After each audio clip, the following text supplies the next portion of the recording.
बिहार सरकार के पूर्व मंत्री श्री अश्विनी कुमार जी चौबे, श्री दिलीप सिंह जी पूर्व मंत्री, श्री फाल्गुनी जी यादव, श्री अमन पासवान विधायक, श्री शैल बिहारी लोक गायक जिन्होंने आज ही भारतीय जनता पार्टी की सदस्यता स्वीकार की है, श्री मंटू सिंह, श्री ओम प्रकाश जी मंडल, श्री राम कुमार जी पाठक, श्री गौतम जी चौधरी, मोहम्मद नवाब, मोहम्मद ताहिर, श्री बाबू झा, श्री हरिवंश मणि सिंह, श्री अक्षय कुशवाहा, श्री दुर्गा शरण सिंह। यदि शाहनवाज ने सबका नाम पढ़ दिया तो मैं भी पढ़ूंगा। श्री भरत साहा, श्री बद्री प्रसाद, श्री सत्यनारायण सिंह, श्री पंकज गुप्ता, श्रीमती आशा ओझा। यहां उपस्थित मेरे सभी सम्मानित बहनों एवं भाइयों, यदि आज आपके बीच में आया हूं तो अकेले नहीं आया हूं। आज यदि मैं आया हूं तो अश्विनी चौबे जी को अपने ननिहाल में लेकर मैं यहां पर आया।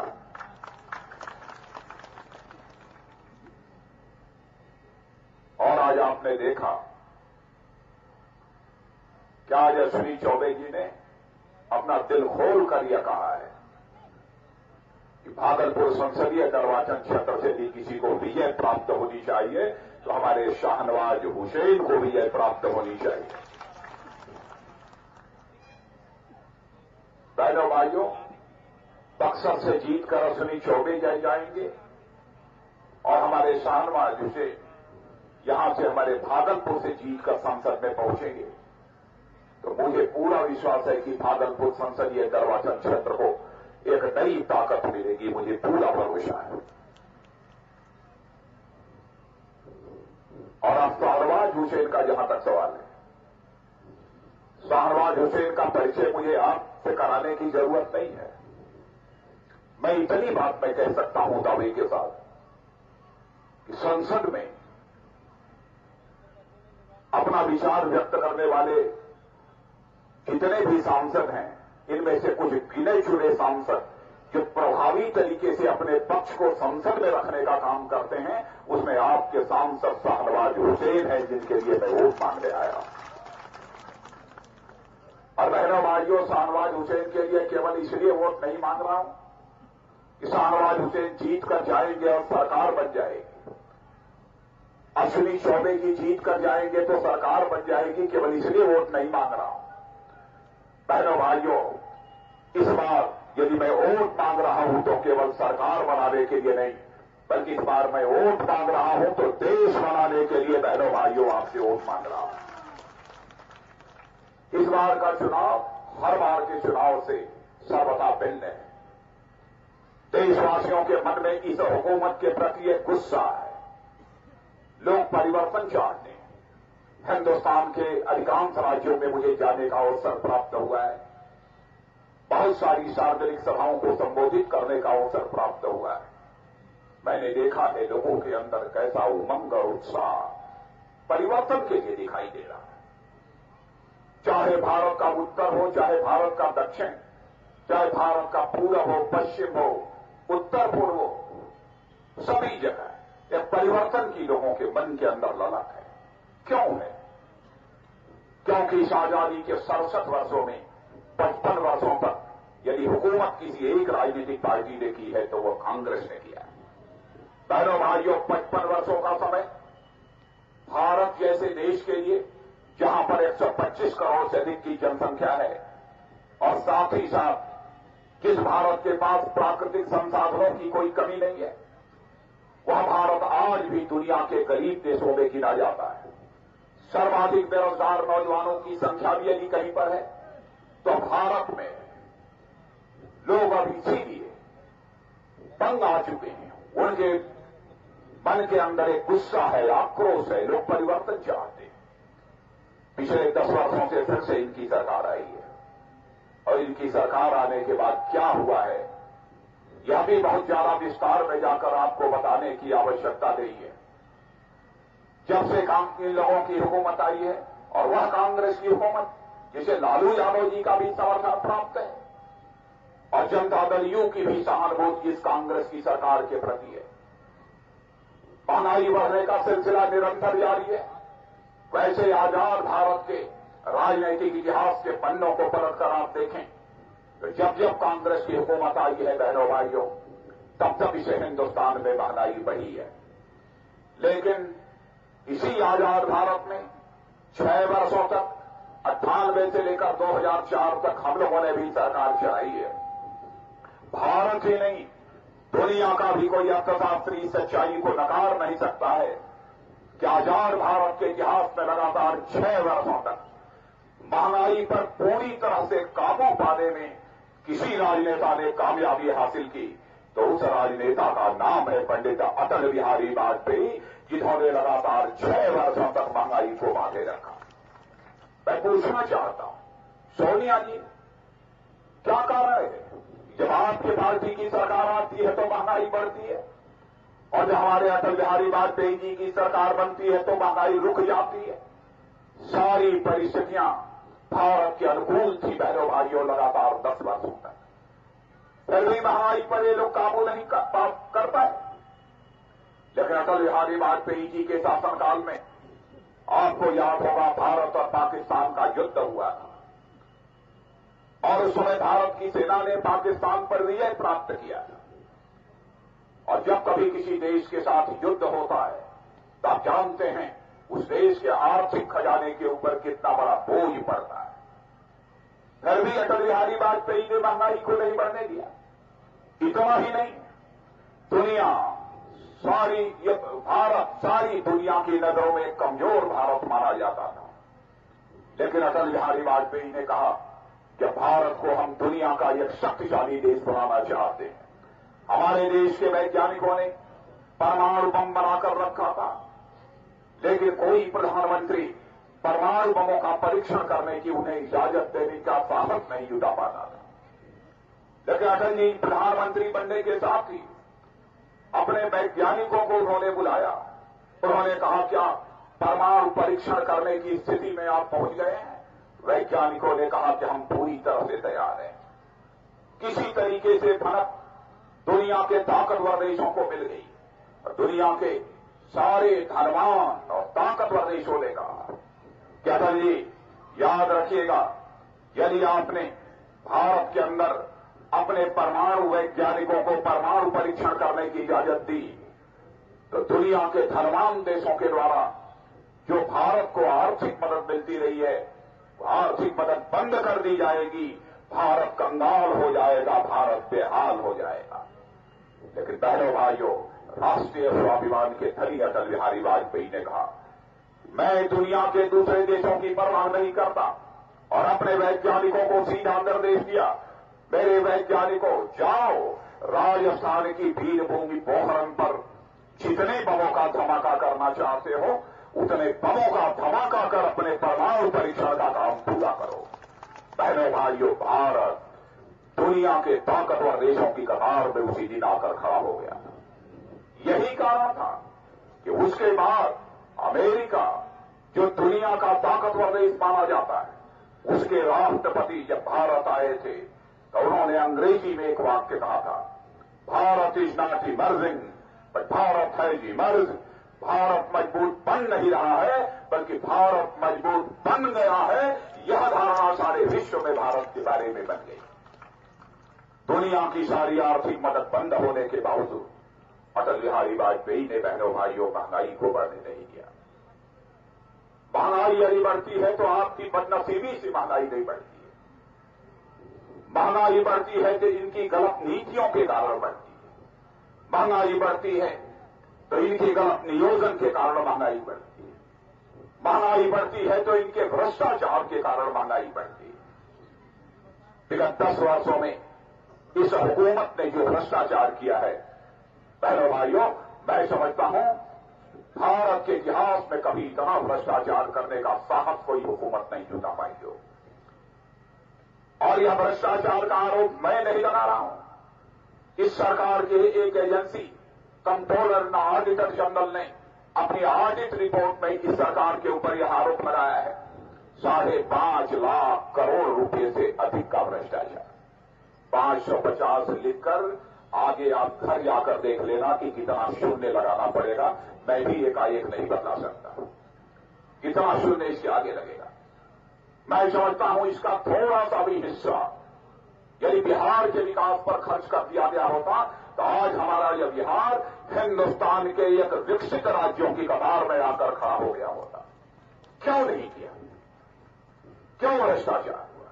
एक से एक भ्रष्टाचार, 2G, 3G, CWG और एक चौथा जीजाजी घोटाला, 2G घोटाला, 3G घोटाला, CWG घोटाला, जीजाजी घोटाला, घोटाले पर घोटाले इस देश में इस कांग्रेस की हुकूमत में हो रहे हैं।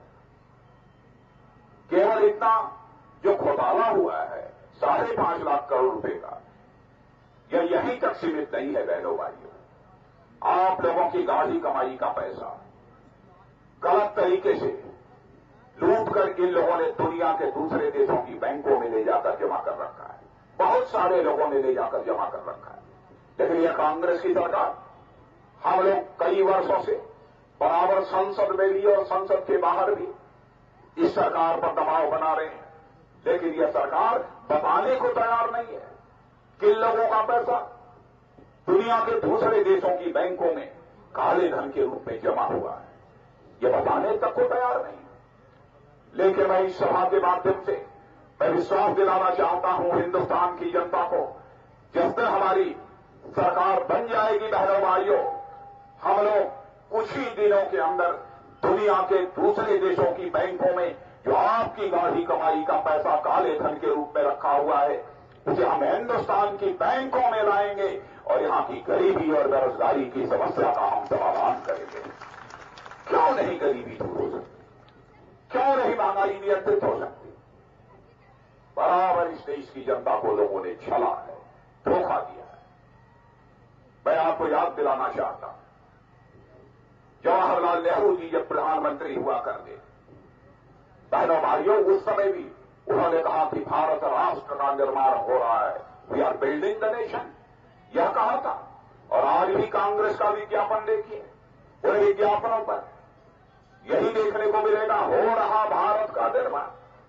कब तक चलता रहेगा भारत का निर्माण? 70 के दशक में श्रीमती इंदिरा गांधी ने कहा कि मैं हिंदुस्तान की गरीबी दूर करना चाहती हूं, लेकिन यह जनसंघी लोग इंदिरा जी को दूर करना चाहते हैं, इन्हें हटाना चाहते हैं। फैसला कीजिए कि आपको क्या करना। हिंदुस्तान की भोली भाली जनता तालियां बजाकर स्वागत करते हुए कहती थी कि हम गरीबी को हटाना चाहते हैं, लेकिन इंदिरा जी को नहीं हटाना चाहते। और आज भी वही सोनिया जी, राहुल गांधी और सारे लोग, लालू जी जो इस सरकार को समर्थन दे रहे हैं, सब लोग आज भी वही गरीबी हटाने की बात करते हैं। कब समाप्त होगी इस हिंदुस्तान की गरीबी? कब समाप्त होगी इस हिंदुस्तान की बेरोजगारी? मैं देख रहा हूं यहां बड़ी संख्या में हमारे नौजवान खड़े हैं, वहां पर भी बड़ी संख्या में नौजवान लोग बैठे, पढ़ाई लिखाई करने के बाद, अपनी योग्यता प्रतिभा क्षमता हासिल करने के बाद आज भी रोजगार की तलाश में वो दर-दर की ठोकर खा रहे हैं। उनकी चिंता करने वाला कोई नहीं है। क्या अपराध है इन बेरोजगार नौजवानों का? क्या यही अपराध है कि इनकी जेब में पैसा नहीं है, केवल जिसमें पसीना है? क्या पसीने को इस हिंदुस्तान में प्रतिष्ठा नहीं मिलनी चाहिए? बहनों भाइयों, जब तक हिंदुस्तान में पसीने को प्रतिष्ठा नहीं मिलेगी, पसीने को इज्जत नहीं मिलेगी, तब तक हम हिंदुस्तान को दुनिया का एक ताकतवर देश नहीं बना सकते। इस हकीकत को भी हमको समझना चाहिए। नौजवानों के लिए क्या किया है अब तक सरकार चलाने वाले लोगों ने? अटल बिहारी वाजपेयी जी की सरकार, बहनों भाइयों, 6 साल में 6 करोड़ 70 लाख रोजगार के अवसर उन्होंने सृजित किए। लेकिन यह कांग्रेस की सरकार, जिसे लालू जी का समर्थन प्राप्त है, 2004 से लेकर 2010 तक केवल 27 लाख रोजगार के अवसर सृजित किए। यह हमारा आंकड़ा नहीं है, सरकार की एक agency national sample survey organisation का आंकड़ा है। हम लोगों ने भी फैसला किया है मेरे नौजवान मित्रों कि हम लोगों की सरकार आएगी। हम जानते हैं कि जब तक नौजवानों की ऊर्जा का उपयोग नहीं होगा, तब तक हम भारत को समृद्धशाली भारत नहीं बना सकते। इसीलिए फैसला किया हम लोगों ने, ऐसा नौजवान जिसने थोड़ी बहुत पढ़ाई लिखाई की है, उसके हाथों को रोजगार का अवसर नहीं मिला है, ऐसे नौजवानों के अंदर हम हुनर पैदा करेंगे। 3 महीने, 4 महीने, 6 महीने की उन्हें ट्रेनिंग देकर हुनर पैदा करेंगे, जिसे स्किल डेवलपमेंट बोलते हैं। और हुनर पैदा करने के बाद उस नौजवान को हम कहेंगे, कोई रोजगार करना चाहते हो कर सकते हो, कोई उद्योग खोलना चाहते हो, व्यापार चलाना चाहते हो चला सकते हो।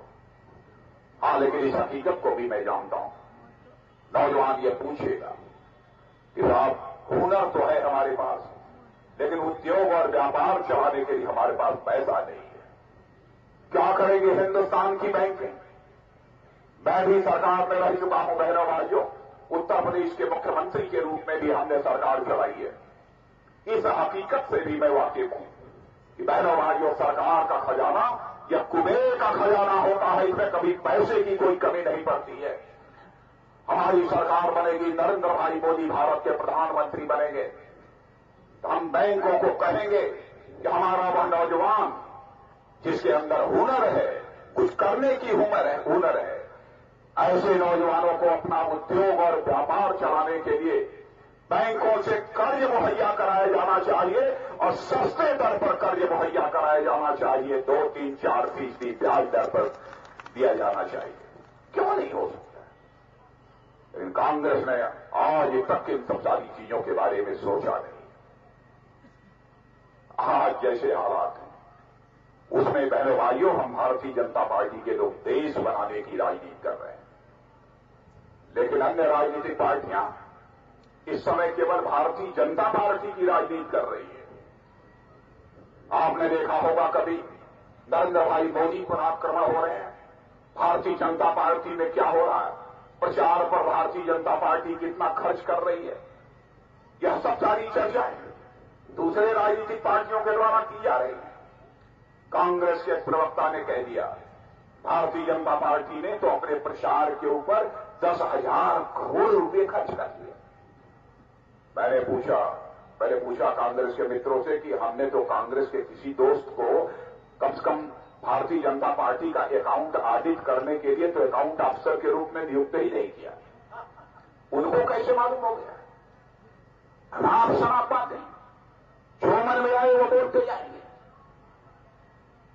जितना कम से कम खर्च हो सकता है बहनों भाइयों, हम लोगों ने करने की चुनाव में कोशिश की है।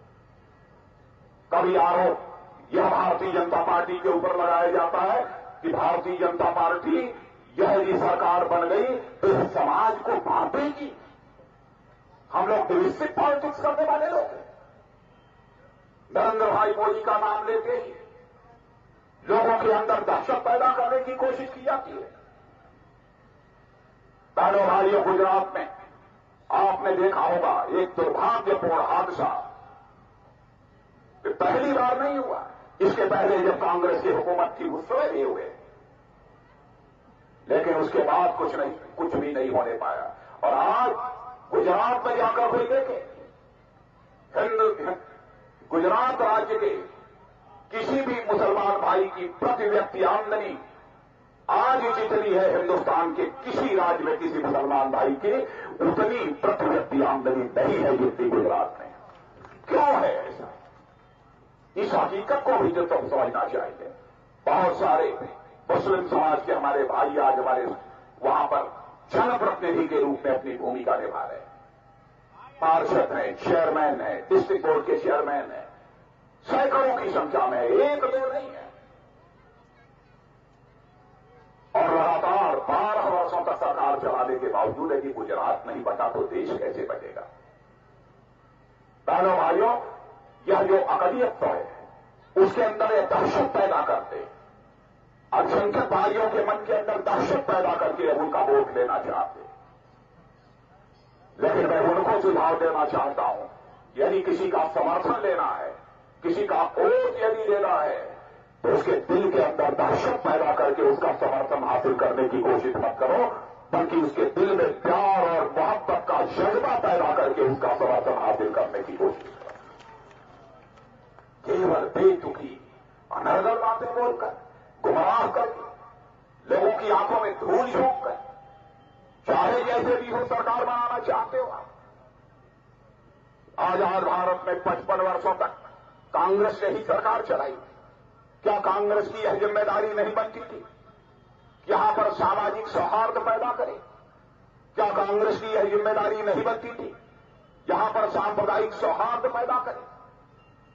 जाति पात, एक दूसरे के प्रति नफरत, और इतना ही नहीं, एक धर्म को मानने वाले दूसरे धर्म वालों के साथ कैसे झगड़ा हो जाए, उनके बीच परस्पर नफरत की चिंगारी कैसे पैदा हो जाए, यही बराबर कोशिश की है। बहनों भाइयों, देश को यदि सबसे पहले किसी ने बांटा है तो कांग्रेस के लोगों ने बांटा है, हम लोगों ने नहीं बांटा है। 15 अगस्त 1947 को भारत यदि विभाजित किया है 14/15 की रात को, तो कांग्रेस के लोगों ने भारत को धर्म और मजहब के नाम पर विभाजित किया है। हम लोगों ने भारत को विभाजित नहीं किया है। समाज को बांटने वाली यदि राजनीतिक पार्टी यदि कोई है बहनों भाइयों, तो वह कांग्रेस है, या अन्य तथाकथित जो धर्मनिरपेक्ष राजनीतिक पार्टियां बनती। ये भारतीय जनता पार्टी की स्पष्ट सोच है। राजनीति यदि होनी चाहिए, जाति पात की राजनीति नहीं होनी चाहिए, पंथ मजहब धर्म की राजनीति नहीं होनी चाहिए। राजनीति यदि होनी चाहिए तो इंसाफ और इंसानियत की राजनीति होनी चाहिए। यह भारतीय जनता पार्टी की सोच है। भारत की संस्कृति की अपनी एक विशेषता है। भारत की संस्कृति में विश्वास करने वाले हमारे ऋषियों और मनीषियों ने सारे विश्व को यदि किसी देश की धरती से संदेश दिया है वसुधैव कुटुंबकम का, कि सारा विश्व हमारा परिवार है, तो भारत की धरती से ही सारी विश्व को संदेश है वसुधैव कुटुंबकम का गया है। आज उस संस्कृति में, आज उस भारतीयता में विश्वास करने वाली भारतीय जनता पार्टी कैसे इंसान और इंसान के बीच नफरत पैदा कर सकती है? और इस देश की सबसे बड़ी सांप्रदायिक पार्टी यदि कोई है मेरे बहनों भाइयों, तो वह कांग्रेस पार्टी है, जो इस देश की सबसे बड़ी सांप्रदायिक पार्टी है। हम दिलों को जोड़ना चाहते हैं, हम दिलों को तोड़ना नहीं चाहते। मैं जानता हूं यदि दिल टूट जाते हैं तो बहनों भाइयों, फिर देश को भी टूटने से दुनिया की कोई ताकत नहीं बचा सकती। इस हकीकत को भी हम समझते हैं। इसलिए किसी के बहकावे में आने की जरूरत नहीं। सारे देश में इस समय एक माहौल है भारतीय जनता पार्टी के पक्ष में। इसलिए मैं आप सबसे अपील करना चाहता हूं, शाहनवाज हुसैन एक योग्य प्रत्याशी है, और आपने देखा कि कई बार मंत्री रह चुके हैं, और आगे क्या होगा ये मुझे बतलाने की जरूरत नहीं है। आप लोग खुद ही समझदार हैं, अक्लमंद इशारा काफी। छोटी जगह तो रहेंगे नहीं, चौबे जी ने भी कहा छोटी जगह रहेंगे नहीं। शाहनवाज हुसैन के रिश्ते भी सबसे बहुत अच्छे बेहतर है। किसी भी मंत्री से यदि कोई काम कहेंगे तो मैं जानता हूं इतना प्यार सभी लोग शाहनवाज हुसैन से करते हैं कि शाहनवाज हुसैन की बात कोई मंत्री या प्रधानमंत्री टालेगा नहीं। यह बात मैं पूरे विश्वास के साथ कह सकता हूं। और आज तो सचमुच यदि मैं इस कहलगांव में आया हूं तो हमारा एक बहुत बड़ी जो मुझे उपलब्धि हुई है। आज हम सचमुच इसी भागलपुर के अपने श्री अश्विनी कुमार जी चौबे और श्री शाहनवाज हुसैन, ये दोनों लोगों को, मैंने कहा कुल देवी भी हमारे अश्विनी चौबे जी की इसी कहलगांव में ही है, कुल देवी भी उनकी यही है।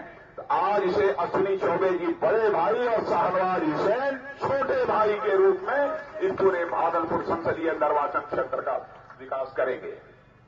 तो बहनों भाइयों, जिताइए, जमकर जिताइए, बहकावे में आने की जरूरत नहीं है। सरकार आपकी बनने जा रही है, और यह केवल मैं नहीं कह रहा हूं, भारत ही नहीं दुनिया की सर्वेक्षण एजेंसियों ने भी अल्पसंख्यक वोट देता है। नरेंद्र भाई मोदी को भी वोट देता है। वाराणसी में भी अल्पसंख्यक नरेंद्र भाई मोदी को वोट दे रहा है, और राजनाथ सिंह को भी, हमारे प्रत्याशियों को भी जगह जगह अल्पसंख्यक समुदाय के लोग वोट दे रहे हैं, समर्थन दे रहे हैं। उन समुदायों के नौजवान निकलकर सड़कों पर आ रहे हैं। प्यार और मोहब्बत की गंगा बहाइए मेरे मित्रों, यही आप सबको संदेश देने के लिए आया हूं। और शाहनवाज हुसैन को हजारों में नहीं बल्कि लाखों मतों से जिताकर इस भागलपुर संसदीय निर्वाचन क्षेत्र से आप भारत की संसद में भेजिए, यही अपील करते हुए और आप सबको धन्यवाद देते हुए अपना निवेदन समाप्त करता हूं।